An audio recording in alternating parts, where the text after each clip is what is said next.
The china gleamed under the chandelier, the silverware lined as neatly as soldiers. I had polished each piece myself once, back when these dinners felt like family instead of theater. Now, at 71, I sat at the end of the table, watching my daughter pour wine as though I were merely another guest. Celia's voice cut the air with the sharpness of a knife. From today, consider yourself a stranger. Don't come back. For a moment, I thought I'd misheard her. The words rang against the crystal, echoed in my bones. My fork stilled above the lamb on my plate. Across the table, her husband cleared his throat but didn't speak. My grandchildren stared at their peas, eyes lowered, as though silence could protect them. Stranger. The words slipped out of me like a breath. My throat burned, but I refused to let it crack. Celia leaned back in her chair, composed, satisfied. This house is mine now. I've already had the locks changed. You'll find your key won't work anymore. I gripped my napkin until it wrinkled. In the cedar chest at my friend Agnes's attic, the original deed still bore my name. I had kept it all these years, tucked away like a keepsake. Tonight, I said nothing. Let her believe her kingdom was secured. I rose slowly, each movement deliberate. If that's how you want it, I whispered, folding the napkin on the table. My chair scraped against the hardwood. The sound too loud for such a quiet dismissal. Celia lifted her glass. It's what's best. I slipped my coat from the back of the chair and walked to the door. My key warm in my palm. For years, it had been the symbol of my belonging. Now, it was only metal. Stripped of meaning, the night air pressed heavy as I stepped outside. I closed my fist around the key and whispered to no one but myself. All these years. For this, the house glowed behind me, its windows golden with light that no longer belonged to me. I began walking, suitcase wheels rattling against the sidewalk, toward a place I did not yet know. The wheels of my suitcase rattled against the cracked sidewalk, echoing too loudly in the quiet night. Each step away from that glowing house felt heavier, though I had carried far worse burdens in my life. I remembered walking home from the factory on frozen nights, pockets empty, hands raw, and yet those nights felt lighter than this one. Then, at least, I had a home waiting for me. The street curved toward the highway, where neon signs buzzed faintly in the distance. I kept my eyes fixed there, refusing to look back. A budget motel stood beside a shuttered diner, its flickering vacancy sign humming like a warning. I dragged myself through the glass door, the scent of bleach and cigarettes curling in the air. The clerk behind the counter was young, barely older than my eldest grandchild. His eyes flickered over my suitcase, my coat buttoned tight against the cold, and lingered with something that felt like pity. "We have a senior discount," he said, voice cautious, as if the word senior itself might bruise me. I forced a nod, slid cash across the counter, and took the key he offered. Humiliation settled like ash in my chest. Once, I had worked triple shifts to keep the mortgage paid, to make sure Celia never felt less than her friends. Tonight, the house I built with those shifts belonged to someone else. In the room, the wallpaper peeled at the edges, a faded pattern of flowers that had lost their color. I set my suitcase down on the thin carpet and sat on the bed, springs groaning beneath me. My eyes found the ceiling, water-stained and cracked, and memory found me. I remembered pawning my grandmother's brooch for Celia's prom dress, watching her twirl before the mirror while I wore the same dress I'd stitched for myself a dozen times. She had smiled that night, radiant, as though the world were hers. Now her words chased me through the dark. "Stranger, don't come back." I closed my eyes, the silence pressing close, and let the weight of her voice settle into me as the night stretched long ahead. The motel ceiling blurred above me, water stains spreading like old bruises. I let my eyes close, and the years folded back to a younger version of myself, a widow at 32, hair tied back beneath the harsh lights of a textile mill in North Carolina. The air had always been thick with lint, the machines pounding like hammers inside my chest. Every dollar earned there was marked by sweat and aching hands, but I carried it home as though it were treasure. At night, after Celia was asleep, I sewed by lamplight. Dresses, aprons, little bags stitched from scraps, anything I could sell at the farmer's market come Saturday morning. My fingertips bore tiny scars from needles, my back stiff from bending over fabric. But when I counted the small stack of bills, I imagined college brochures and open doors for my daughter. There was a man, once Samuel Price, a kind soul with warm eyes. He asked me to marry him after church one spring, standing among the dogwoods. For a moment, I let myself picture a life with gentleness, with laughter, but I told him no. I couldn't risk Celia ever feeling second, couldn't divide the little I had between a man and my child. He nodded with understanding, though his eyes held sorrow. Years later, my friend Margaret, sharp-tongued but loyal, had told me, "You're raising a queen, but living like a servant." I laughed then, brushing it off as envy. But tonight, her words came back with the sting of prophecy. All those sacrifices, the nights of skipped meals, the birthdays spent at work, the heirlooms pawned quietly, had they taught Celia gratitude or entitlement? Did she ever see the cost written in the lines of my face, or did she only see what she believed she deserved? I opened my eyes to the cracked ceiling once more, the question pressing against my chest like a weight I could no longer set down. The motel room was silent, except for the hum of the heater, but my phone buzzed suddenly on the nightstand. A new message lighting up the screen. A week passed in the motel, each night stretching longer than the one before. I had grown used to silence, to the ache of absence where my family should have been. Then, one morning, the motel's weak Wi-Fi stuttered to life on my old phone, and an email appeared. The subject line shouted in bold letters, "Urgent. We need to speak." It was from a law firm I recognized, the one Celia and her husband often boasted about hiring for their estate planning. My stomach tightened as I opened it. "Mrs. Anselm, we require your signature regarding the Caldwell Family Trust. Please call immediately." I read it again, then a third time, the words striking like a bell that refused to stop ringing. Require my signature. The daughter who had called me a stranger, who had slammed the door on me as though I were nothing, suddenly could not move forward without me. I packed my things and walked to the public library, its warmth and smell of paper greeting me like an old friend. I printed the email, the ink smudging faintly under my fingertips.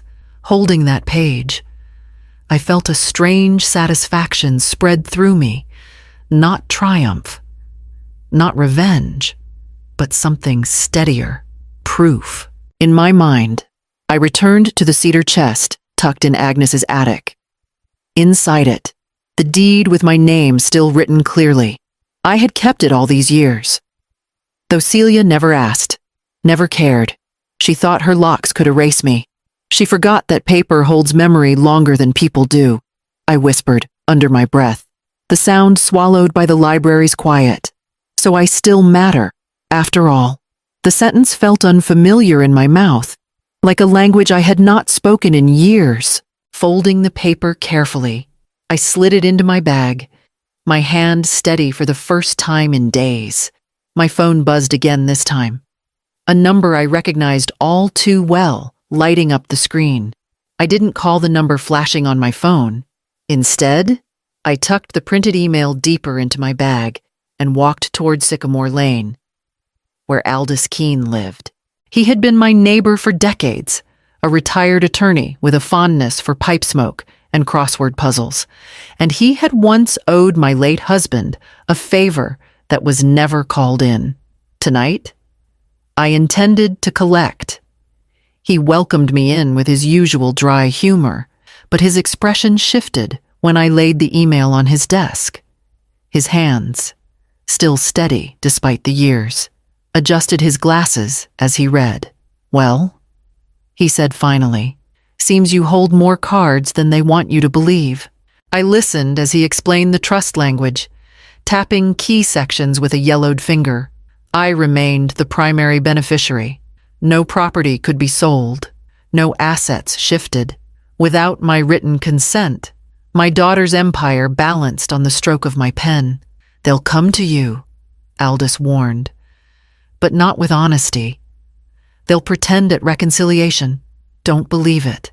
His words carried the weight of experience, but what he said next sank deeper. "I've also heard things. Your daughter has been in talks with a developer out of Boston. They want the land quick, cheap, before taxes catch up. She's been pushing hard, but she can't close without you." I felt the air leave my chest. It wasn't just about control. It was about selling everything, dismantling what I had built, as though my years of labor were nothing more than bargaining chips in her game. Betrayal compounded by greed. I sat back in Aldis's chair, the hum of his old lamp filling the silence between us. The anger that once cut me raw now steadied into something colder, sharper. For the first time, I wasn't the one cornered. I folded the documents, slid them back into my bag, and stood. "Thank you, Aldis." That's all I needed. Outside, the evening air tasted different, lighter, though the night was just as cold. And before long, another invitation arrived, written not in cruelty but in false sweetness. The envelope came on a Thursday afternoon, hand-delivered by one of Celia's children. The handwriting was hers, elegant, practiced, the kind that looked more like performance than sincerity. Inside, a single line: "Dinner Saturday. Let's talk. Bring your signature." I read it twice, then folded it back into the envelope, the corners pressing sharply against my fingers. Aldis's warning echoed in my mind, but so did a quiet thought of my own this time. I wouldn't arrive defeated. I went to see Dorothea, an old friend from church, and borrowed a dress I had admired on her once. Black, simple, but cut in a way that gave me height and shape.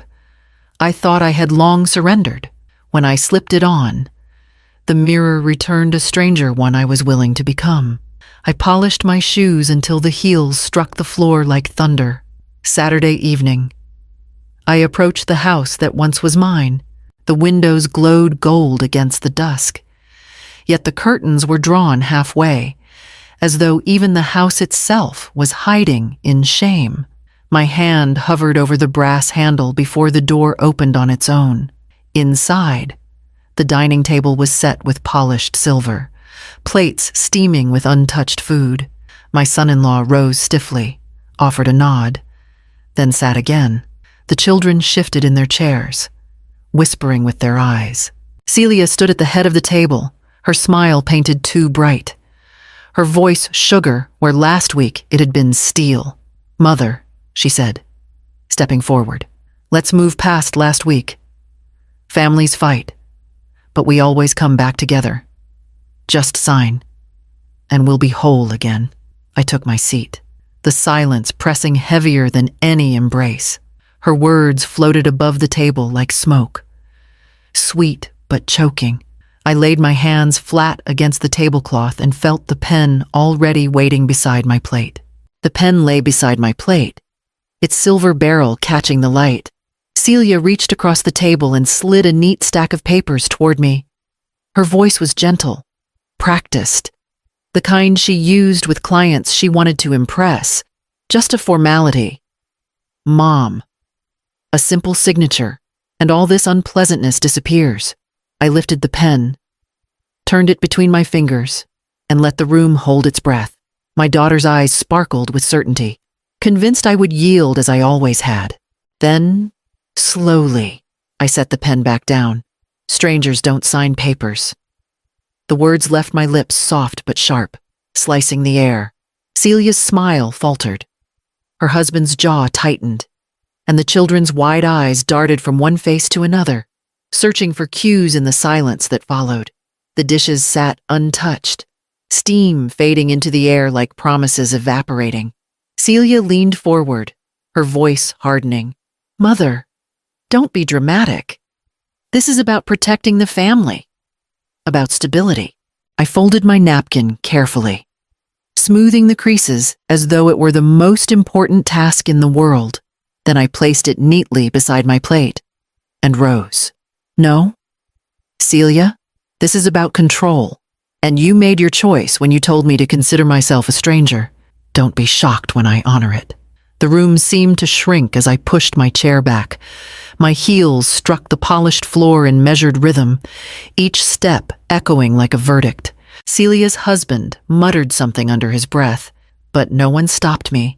At the doorway, I paused for the briefest moment, looking back at the table where my family sat, stiff and silent, the weight of their own schemes pressing down heavier than any judgment I could deliver.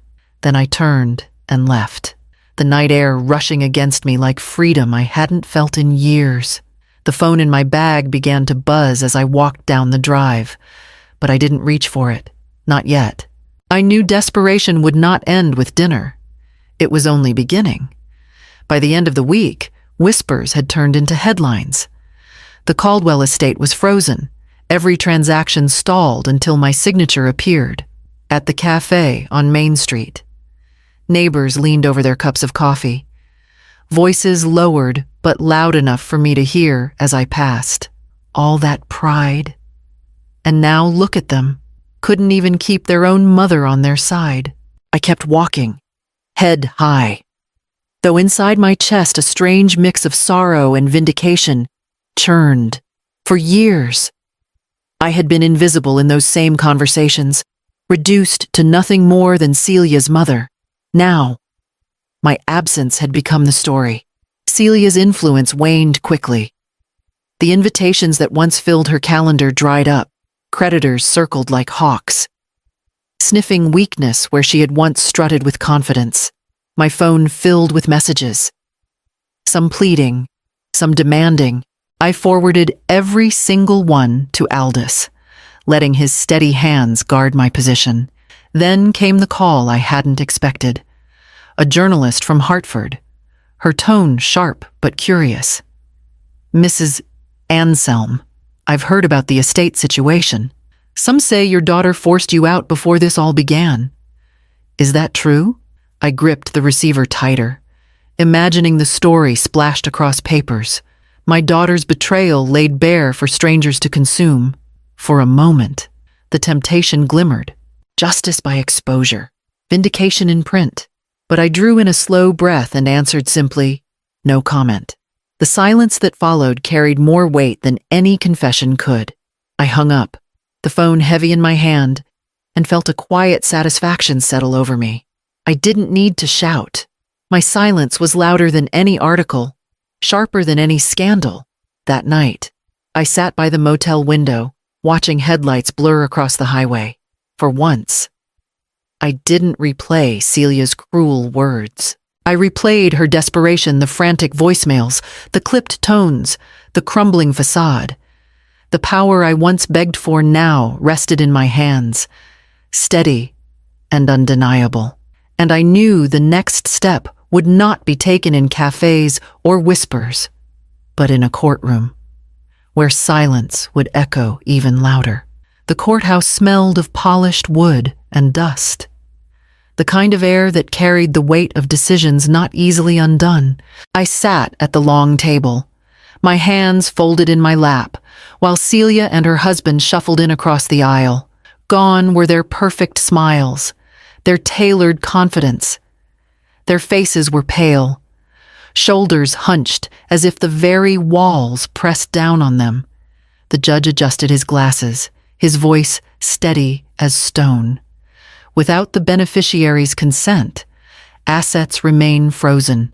No transfers, no sales, no exceptions. His gavel tapped lightly, but the sound struck like thunder in the hollow chamber. I could feel Celia's eyes on me, burning holes into the side of my face. Finally, she turned in her seat, leaned close enough for only me to hear, and whispered, "Please, we're family." Her words might have broken me once. They might have pulled me back into her orbit of control, back into believing I was less than what I had given, but not anymore. I turned my head, looked her directly in the eyes, and spoke softly, each syllable sharpened by years of silence. "Family doesn't lock you out with a useless key." The sentence hung in the air, echoing off marble and wood. Celia's face collapsed.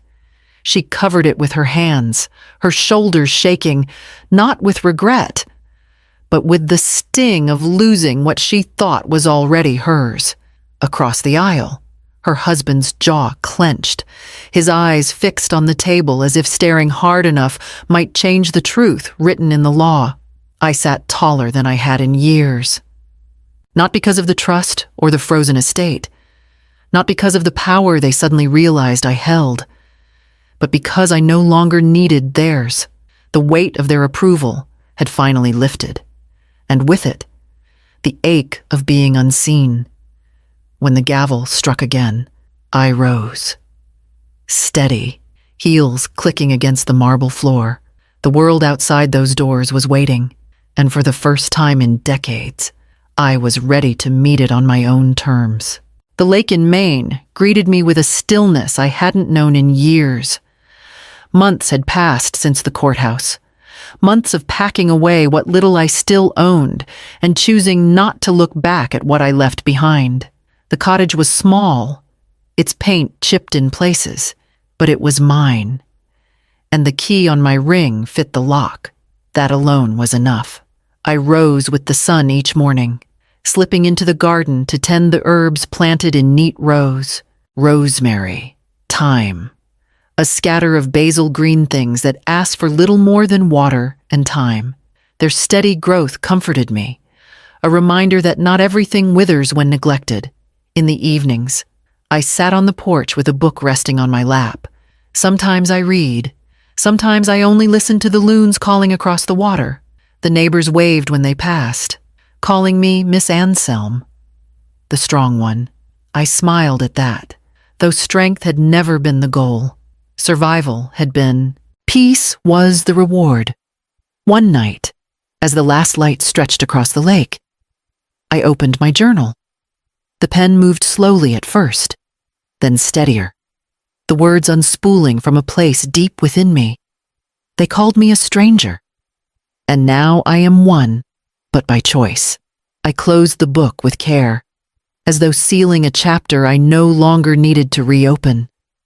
The quiet no longer felt like exile. It felt like belonging. My days no longer orbited around others' demands or judgments. I breathed without waiting for someone to notice. I lived without waiting for permission. The world had tried to define me by rejection, but in the end, I discovered the only definition that mattered was the one I gave myself. And for the first time, I let the door close behind me without regret, the lock turning with a sound that felt less like loss and more like freedom.